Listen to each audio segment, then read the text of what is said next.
সম্পূরক প্রশ্নের লোকটা সামলাতে পারিনি। আলহামদুলিল্লাহ, আল্লাহ তকদিরে রেখেছেন। মাননীয় স্পিকার, 177 নং প্রশ্ন, বিষয়টা এমন হয়েছে, পড়েছ মোগলের হাতে খানা খেতে হবে সাথে, তবে ভালো হয়েছে মাননীয় স্পিকার। আমি 177 নং প্রশ্ন, তারকাচিহ্নের প্রশ্ন, মাননীয় শিল্পমন্ত্রী মহোদয় অনুগ্রহ করিয়া বলিবেন কি, বর্তমানে বন্ধকিত রংপুর সুগার মিলস লিমিটেড পুনরায় চালু করিবার কোনো পরিকল্পনা আছে কিনা, থাকিলে তাহা কবে নাগাদ বাস্তবায়ন হইবে? ধন্যবাদ মাননীয় স্পিকার।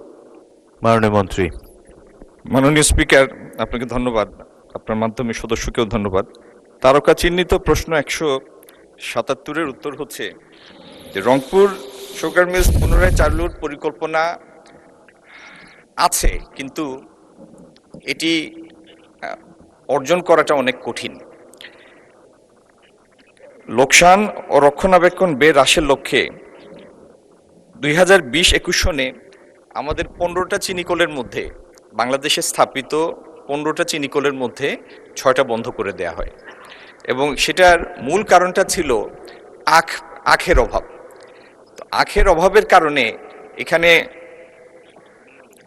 উৎপাদন ব্যয় অগ্রহণযোগ্য মাত্রায় বেড়ে গিয়েছে। আমাদের যে চালু মিলগুলি আছে সেখানে উৎপাদন ব্যয় পড়ে প্রায় 260 টাকার মতো প্রতি কেজি। তো তারপরেও যদি আখ প্রাপ্তি নিশ্চিত করা যায়, আখ প্রাপ্তি সাপেক্ষে আমরা এই মিলগুলি চালু করতে চাই। ধন্যবাদ মাননীয় স্পিকার।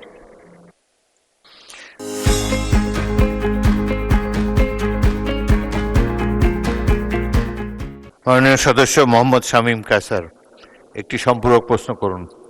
মাননীয় স্পিকার, আপনাকে ধন্যবাদ।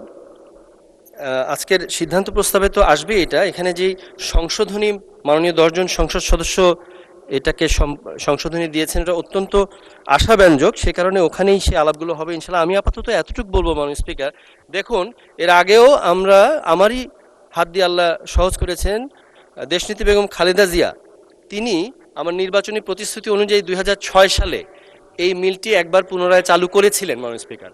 পরবর্তীতে প্রশ্ন করুন মাননীয় সদস্য, প্রশ্নটা কি? প্রশ্ন করুন, প্রশ্ন করুন। জি মাননীয় স্পিকার, ওই প্রশ্নটাই জাস্ট 2 সেকেন্ড মাননীয় স্পিকার। তো ঘটনা হয়েছে কি, ফ্যাসিস্ট আমলে তারা এটা আবার লস করে বন্ধ করেছে। তো আমি মাননীয় মন্ত্রী মহোদয়কে এটা অনুরোধ করব যে এরকম কি সুযোগ আছে যে আমাদেরকে একটু অ্যাকাউন্টেবল করুন। আমরা যেরকম উপজেলা প্রশাসনের ওখানে আমরা মুখ্য উপদেষ্টা আছি, তো এই ধরনের মিলগুলো আমরা চালু করব আর ভিতরের ব্যুরোক্রেসি বা অন্যান্য কোনো সমস্যার কারণে এটা বারবার বন্ধ হবে, এটা তো হয় না। যেমন ওই অ্যামেজিং স্পাইডারম্যানের পিটার পার্কার বলছে, with great power comes great responsibility. তো আমরা বলতে চাই, আমরা এটা পাওয়ার মনে করি না, আমরা এটা দায়িত্ব মনে করি। With great responsibility comes great accountability. তো আমাদেরকেও এই মিলগুলো চালু হওয়ার পরে আমরা যে বারবার কষ্ট করে সরকার চালু করছে, এখানে কি আমাদেরকেও যারা জনপ্রতিনিধি আছি তাদেরকে এটা তদারকির জন্য যাতে এটা আবারও লস না করে, সে ব্যাপারে আমরা কোনো ভূমিকা রাখতে পারিনি, সেখানে সম্পৃক্ত করা যায় কিনা। ধন্যবাদ মাননীয় স্পিকার। মাননীয় মন্ত্রী। মাননীয় স্পিকার, আপনার মাধ্যমে প্রশ্নকর্তা সদস্যকে ধন্যবাদ। আপনার এই যে বন্ধ মিলটি চালু করার আকুতি এবং এটাকে লোকসান থেকে বের করার আকুতি, এই জন্য আপনাকে অনেক অনেক ধন্যবাদ। কিন্তু মুশকিল হচ্ছে, আমাদের সুগার মিলগুলি অনেকগুলি কারণে লোকসানে পড়েছে। একটা হলো, একটা মিল এটা যদি ব্রেক ইভেনে রেখে চালাতে হয়, তাহলে যে পরিমাণ কাঁচামাল দরকার, আখ দরকার, সেই পরিমাণ আখের অ্যাভেলেবিলিটি নাই এখন বাংলাদেশে। দ্বিতীয়ত, এই মিলগুলি এক একটা প্রতিষ্ঠা হয়েছে মিড 50s-এ, যে কারণে মিলের বয়স এক একটার 70-75 বছর, এবং মিলের যন্ত্রপাতিগুলির ইকোনমিক লাইফ অনেক আগেই অতিক্রান্ত হয়েছে।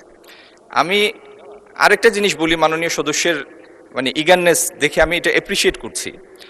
আমাদের এখানে আখের এক্সট্রাকশন রেট হচ্ছে 5.5%, 5.5%। গ্লোবাল স্ট্যান্ডার্ড হচ্ছে, যেখান থেকে ব্রাজিল থেকে চিনি আসে, সেখানে এক্সট্রাকশন রেট হচ্ছে 10%। এই জন্য বিভিন্ন কারণে এই মিলগুলি আবার লাভজনক মিলে পরিণত করা খুব একটা দুরূহ একটা ব্যাপার। এগুলি নিয়ে আমরা কাজ করছি, এবং আপনার কনসার্নের জন্য অসংখ্য ধন্যবাদ। ধন্যবাদ মাননীয় স্পিকার।